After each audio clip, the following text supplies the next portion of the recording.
Tak perlu dipungkiri, basket Indonesia masih agak ketinggalan dari negara lain di Asia. Untuk mengejar ketertinggalan itu, salah satu upaya yang Perbasi lakukan adalah dengan mendatangkan pemain naturalisasi. Pemain naturalisasi terbaru yang akan segera memperkuat timnas Indonesia adalah Marques Bolden. Kalian mungkin sudah tahu beberapa hal tentang dia, seperti kayak dia main di NBA atau dia punya tubuh yang tinggi, ya seperti itu. Meski mungkin kalian sudah tahu, tapi pada hari ini, saya akan mencoba memberikan lebih banyak informasi tentang siapa dan sehebat apakah Marques Bolden ini. Penasaran? Kalau begitu, mari kita langsung mulai. Yang pertama, mari kita bahas tentang perjalanan karir dari Marques Bolden. Marques Bolden mengawali karir bola basketnya di SMA DeSoto yang terletak di DeSoto, Texas. Ia merupakan pemain terhebat di SMA-nya, mencatatkan rataan 23 poin, 10 rebound, dan 3 blok di musim seniornya. Selain tampil garang, Bolden juga saat itu berhasil membawa sekolahnya meraih juara negara bagian, serta berhasil ikut berbagai acara All-Star anak SMA, seperti McDonald's All-American, Jordan Brand Classic, serta Nike Hub Summit. Tak hanya sampai di sana, Bolden juga saat itu dinobatkan sebagai Texas Mr. Basketball di musim seniornya. Gelar ini merupakan gelar yang diberikan untuk pemain basket SMA terbaik di negara bagian Texas. Di tahun terakhirnya, Bolden masuk ke dalam daftar salah satu pemain SMA terbaik di Amerika. Salah satu badan terkenal, Scout.com, saat itu menempatkannya di posisi ke-8 sebagai pemain SMA terbaik Amerika di tahun 2016. Usai karir yang amat sukses di SMA, Bolden pun kemudian berkuliah di Duke University. Duke merupakan salah satu kampus basket terjago di Amerika.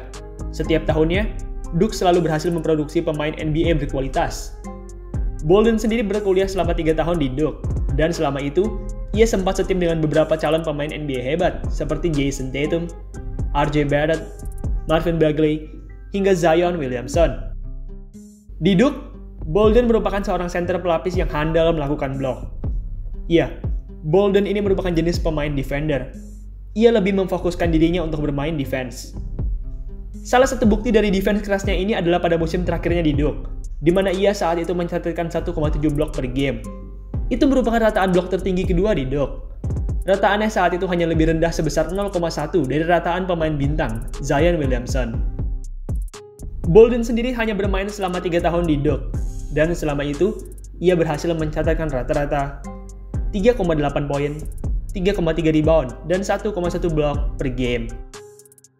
Usai 3 tahun berkuliah di Duke, pada tahun 2019, Bolden pun memutuskan untuk mendaftarkan dirinya ke draft NBA. Di draft NBA, Bolden berakhir sebagai pemain undrafted.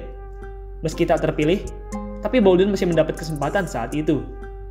Pada Juli 2019, Cavaliers pun mengambilnya untuk bermain di Summer League.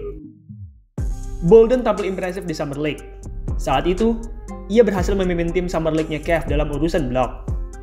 Meski tampil impresif dalam blok, tapi rupanya hal tersebut belum cukup menarik perhatian pelatih Cavs. Meski begitu, Bolden tak langsung mereka lepas. Sebaliknya, mereka saat itu menaruh Bolden ke tim G-League mereka, yaitu Canton Charge. Bolden tampil bagus di G-League.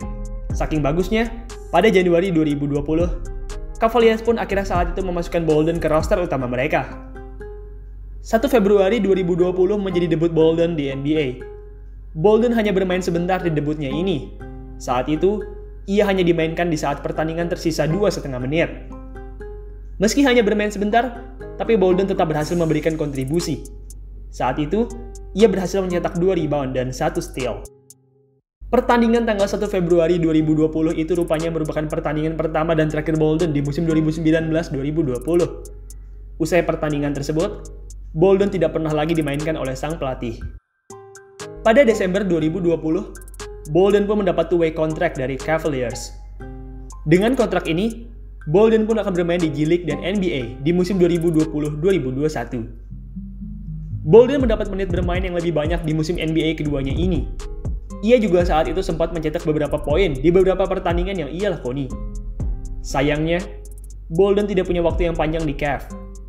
Usai hanya dimainkan pada 6 pertandingan, pada Februari 2021, Cavs pun melepas Bolden dari tim utama mereka. Usai dilepas dari tim utama, Bolden pun lanjut bermain di G-League. Bolden tetap tampil bagus di musim G-League keduanya ini. Saat itu, ia kembali berhasil mendominasi liga dalam blok. Bolden sendiri saat itu mencatatkan rataan 2,2 blok per game di musim G-League keduanya ini. Dengan rataan tersebut, Bolden menjadi pemain dengan rataan blok tertinggi kelima di G-League. Oh ya, selain menempati urutan 5 dalam blok per game, Bolden juga sempat mencetak 7 blok pada salah satu pertandingan di musim tersebut. 7 blok ini pun menjadi blok tertinggi yang berhasil dicetak oleh seorang pemain di musim tersebut. Saat ini, Bolden masih berstatus sebagai pemain G-League-nya Cavs. Ia juga saat ini tengah menjalani naturalisasi dan akan sesegera mungkin membela Indonesia.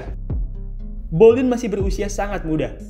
Ia baru berusia 23 tahun, dan itu artinya masih ada kemungkinan bahwa ia akan mendapat panggilan lagi ke NBA. Oke, itu tadi adalah perjalanan karirnya. Sekarang mari kita bahas gaya permainannya. Bolden merupakan jenis center defender. Dengan wingspan yang panjang, Bolden mampu melakukan blok dengan mudah. Bolden ini memiliki timing yang bagus dalam melakukan blok. Oleh sebab itu, ia berkali-kali berhasil menjadi pemimpin di timnya dalam blok. Di luar sisi defense, Bolden punya kemampuan rebound dan mencetak poin yang cukup bagus. Ya, kemampuan rebound dan mencetak poinnya tidak terlalu spesial, tapi juga tidak terlalu buruk jika dibandingkan dengan center-center lain. Oh ya, Bolden ini bisa dibilang center murni. Ia tidak terlalu sering bermain di luar area paint. Ia lebih sering bermain di dalam paint area seperti layaknya center era 90-an. Meski jarang bermain di luar area paint, tapi Bolden punya tembakan free throw yang bagus. Selama 2 tahun di G-League, Bolden tercatat memiliki rataan free throw sebesar 80%. Itu merupakan rataan yang tinggi untuk ukuran center. Di timnas nanti, Bolden diharapkan mampu menguasai area paint. Ia juga diharapkan mampu melakukan defense dengan baik, sama seperti yang telah ia praktekkan di sepanjang karirnya di Amerika. Bolden memang kurang bisa bermain di luar, tapi ia punya permainan pick and roll serta post move yang bagus. Dan 2 atribut itu pasti akan sangat berguna untuk timnas. Baiklah, itulah tadi segala hal yang bisa saya sampaikan tentang Marques Bolden. Kedatangan Marques Bolden ke timnas ini merupakan berita yang menggembirakan. Mengapa? Itu karena ini merupakan pertama kalinya timnas menggunakan jasa pemain NBA. Oh ya, meski nanti bermain di Indonesia, tapi saya berharap supaya Bolden bisa tetap melanjutkan karirnya di Amerika. Dan semoga saja ia bisa kembali lagi bermain di NBA. Baiklah, sekian video pada hari ini. Terima kasih buat kalian yang sudah menonton. Dan sampai jumpa di video selanjutnya.